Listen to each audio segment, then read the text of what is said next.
La rupture conventionnelle. Ah, sur le papier, ça a toute la solution idéale, non? Un accord à l'amiable, on se serre la main et on se sépare en bons termes. Mais est-ce que c'est vraiment toujours le cas? Est-ce que c'est un vrai choix, un accord mutuel, ou bien parfois un départ forcé qui ne dit pas son nom? C'est exactement ce qu'on va décrypter ensemble. Cette analyse vous est proposée par le SASD, le syndicat autonome de la solidarité et de la défense. Bon, alors, commençons par le commencement. Le Code du travail, lui, est très clair. La rupture conventionnelle, c'est le seul et unique moyen de rompre un CDI à l'amiable. L'idée de base, le principe fondateur, c'est une décision prise en commun. Ça veut dire que l'employeur et le salarié sont censés être sur un pied d'égalité et se mettre d'accord. Mais... Et c'est là que tout se complique. Voilà la question qui fâche. Ce fameux consentement, cette signature qu'on appose au bas du document, est-ce qu'elle est vraiment toujours le fruit d'une volonté libre, d'un choix véritablement éclairé, ou est-ce qu'elle cache parfois une toute autre réalité? Et ça nous amène directement au cœur du problème, le consentement sous pression. On va aller voir de plus près ce qui se cache vraiment derrière cette image d'un accord parfait. Le droit est pourtant formel, c'est même martelé dans les textes. La validité de toute la procédure, de tout l'accord, repose sur une seule chose, la liberté de consentement. Si cette liberté n'est pas là, eh bien, tout l'édifice s'écroule. C'est la clé de voûte. Et c'est justement là que le bas blesse. Regardez bien ce tableau. D'un côté, la théorie, ce qu'on nous vend. Un accord mutuel, une décision libre, une négociation équilibrée. Et de l'autre, la réalité du terrain, qui est souvent bien différente. On y trouve quoi? Des conflits qui existaient bien avant, des menaces à peine voilées de licenciement pour faute, ou une pression économique qui met le salarié dans une position de faiblesse totale. Le rapport de force, soyons clairs, est très rarement équilibré. Alors un point juridique très important à comprendre. La jurisprudence nous dit qu'un conflit qui existait avant la signature n'annule pas automatiquement la rupture. Mais attention, ça ne veut pas du tout dire que c'est un chèque en blanc pour l'employeur. Ça signifie simplement que s'il y a un litige, les juges vont regarder de très très près si, malgré ce conflit, le consentement du salarié était bien réel et non pas forcé.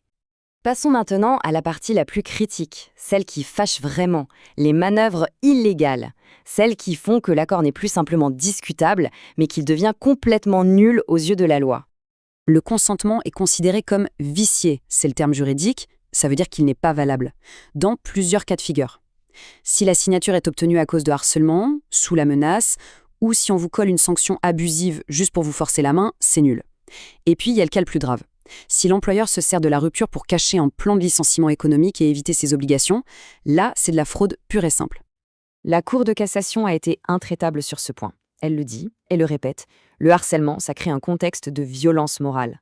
Et dans un climat pareil, il ne peut pas y avoir de consentement libre et éclairé. C'est impossible. La rupture est donc nulle et peut être requalifiée en licenciement abusif, avec toutes les conséquences financières que ça implique pour l'employeur.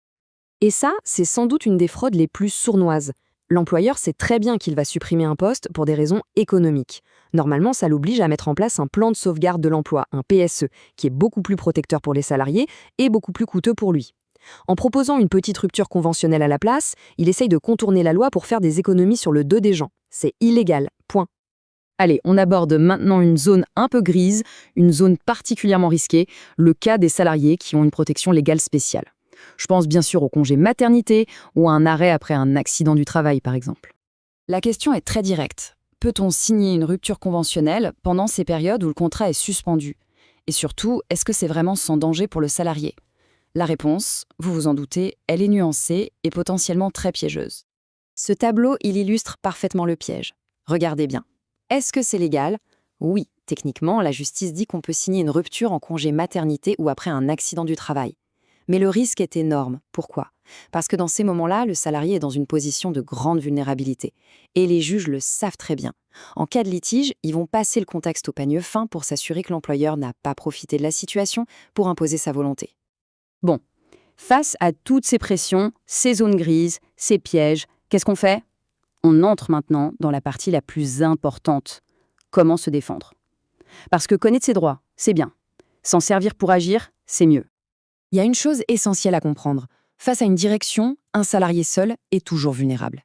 L'isolement, c'est l'arme numéro 1 de l'employeur pour imposer un accord qui l'arrange, lui. C'est en brisant cet isolement qu'on commence à rééquilibrer le rapport de force. Alors, voici les 4 réflexes à avoir, c'est vital. 1. On s'informe, on cherche à connaître ses droits. 2. Le temps est votre allié. Ne jamais, au grand jamais, signer quoi que ce soit dans la précipitation ou sous la pression. 3. Et c'est fondamental, on ne reste pas seul, on contacte un représentant du personnel, une organisation syndicale. Et enfin 4. On pense collectif. Parfois, un cas qui semble individuel est en fait le symptôme d'une pratique plus large dans l'entreprise. Et on va conclure sur cette question, qui en fait résume tout le problème. Une rupture qu'on nous présente comme amiable, est-ce qu'elle peut vraiment l'être quand on la négocie seule, dans un face-à-face totalement déséquilibré? Je crois que poser la question, c'est y répondre. La vraie protection, elle ne vient que du conseil, de l'accompagnement, et surtout de la force du collectif. Ne restez jamais isolé. Pour faire face et pour garantir que vos droits soient respectés, l'action collective est et restera toujours la meilleure des garanties. Défendez vos droits. Rejoignez la force collective du SASD.